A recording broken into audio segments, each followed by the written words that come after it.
The early years, seeds of darkness.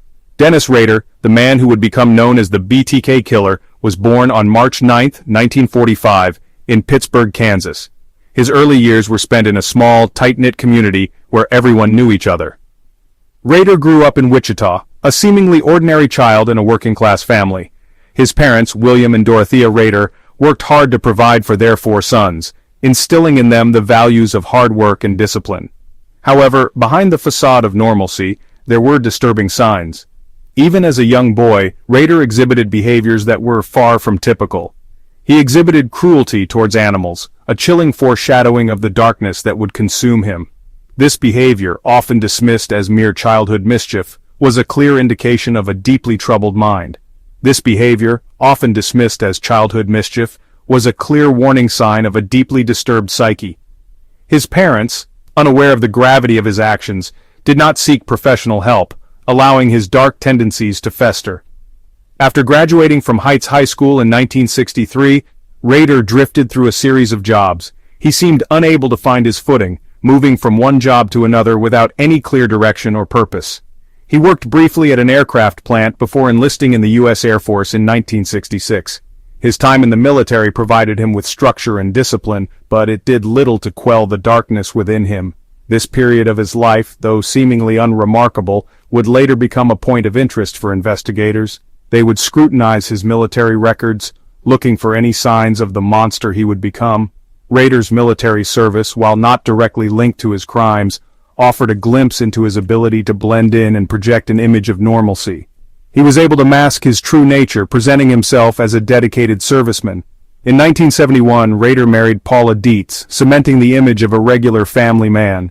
Their wedding was a joyous occasion, attended by friends and family who had no inkling of the darkness lurking within him. He and Paula welcomed 2 children into the world, a son and a daughter.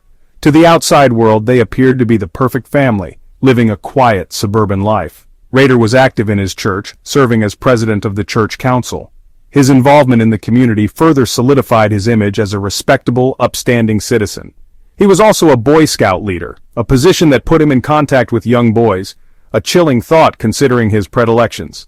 His role in the Scouts allowed him to gain the trust of both children and their parents. Rader's seemingly normal life was a carefully constructed facade, a mask he wore to conceal the monster within. His ability to lead a double life would later baffle investigators and horrify the public. The Otero family murders, a brutal beginning. January 15, 1974 marked a turning point in Wichita's history and the beginning of a nightmare for the Otero family.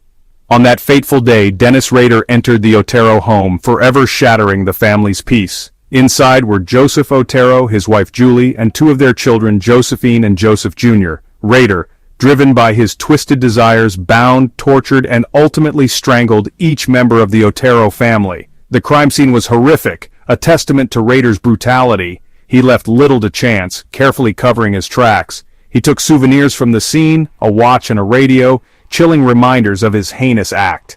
Unbeknownst to him, however, Rader had also left behind a crucial piece of evidence: his semen. This biological calling card would remain dormant for years, a silent witness waiting to identify its owner. The murder sent shockwaves through Wichita. The community, once a place of peace and security, was now living in fear. Who was this monster who could commit such a horrific act? The police investigation, though extensive, yielded few clues. The Otero murders, it seemed, would become another unsolved case, a chilling reminder of the darkness that lurked beneath the surface of their peaceful community. The birth of BTK terror in the mailbox. As Wichita grappled with the horror of the Otero murders, the city was plunged into a state of fear and uncertainty. The community was on edge, and the police were under immense pressure to catch the perpetrator, but just when they thought things couldn't get worse, a new element of terror emerged. The killer was not content with just the physical act of murder. He wanted to instill psychological fear as well. Dennis Rader, reveling in his infamy, began communicating with the authorities and the media. He meticulously crafted letters, each one a chilling testament to his twisted mind. He craved recognition, a stage on which to showcase his depravity. The letters were his way of ensuring that his name would be remembered, that his actions would not be forgotten. He signed his letters BTK, an acronym for Bind, Torture, Kill, a chilling calling card that would forever be etched in the annals of crime. Each letter was a reminder of his presence, a declaration of his intent. Rader's letters were chilling. They were filled with details of the murders, details only the killer could have known. He described his actions with a cold, detached precision that sent shivers down the spines of those who read them. They were filled with details of the murders, details only the killer could have known. He taunted the police, bragging about his crimes and mocking their inability to catch him. He taunted the police, bragging about his crimes and mocking their inability to catch him. His letters were not just a means of communication, they were a weapon, designed to inflict fear and helplessness. He sent poems, his words dripping with arrogance and a perverse sense of pride. Each poem was a twisted reflection of his mind, a glimpse into the darkness that drove him. The letters, far from providing solace, only deepened the sense of fear and unease that gripped Wichita. The community was paralyzed, unsure of when or where the killer would strike next. The Wichita Eagle, the city's newspaper, became an unwilling participant in Rader's twisted game. The editors and journalists were caught in a moral dilemma, torn between public safety and the demands of a madman. He demanded that his letters be published, threatening more violence if his demands were not met. The newspaper was forced to comply, knowing that the safety of the community was at stake.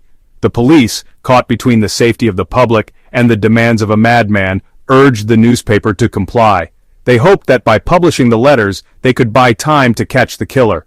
And so, the people of Wichita were subjected to the ramblings of a monster, their local newspaper transformed into a platform for his terror. Each publication was a reminder of the danger that lurked in their midst.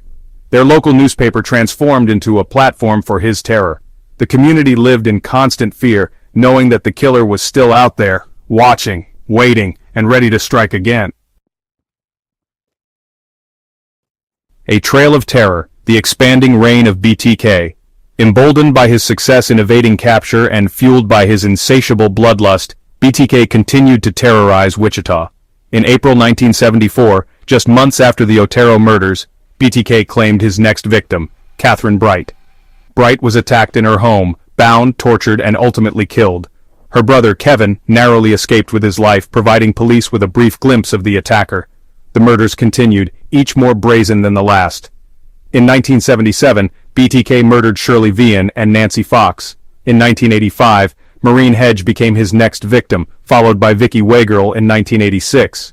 Each murder followed the same horrifying pattern. The victims were stalked, overpowered in their homes, bound, tortured, and ultimately killed.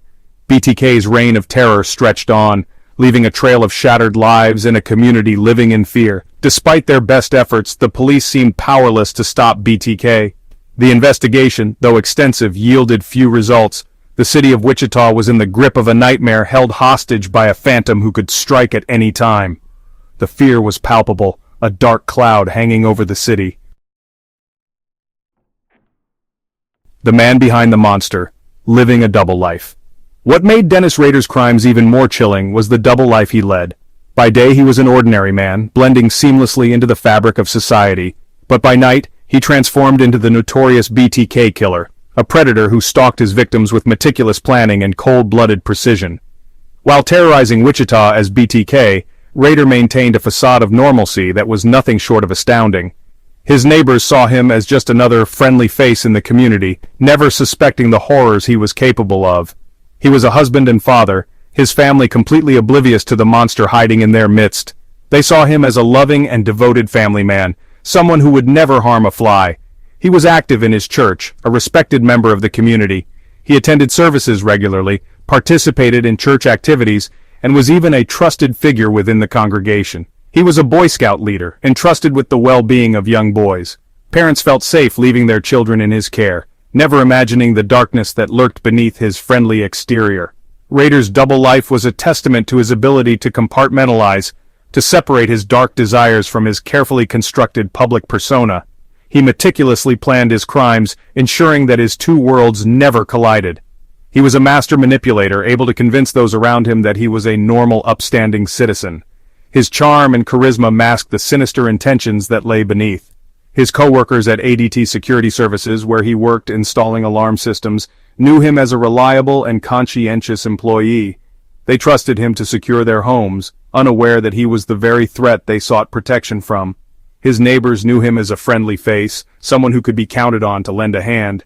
He was the kind of neighbor who would help you fix a leaky faucet or mow your lawn when you were out of town.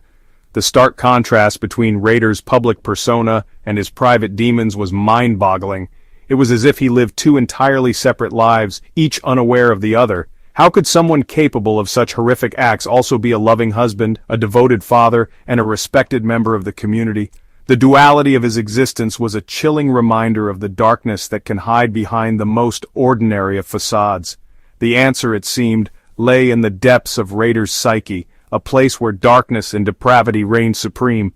His ability to mask his true nature allowed him to evade capture for decades, leaving a trail of devastation in his wake.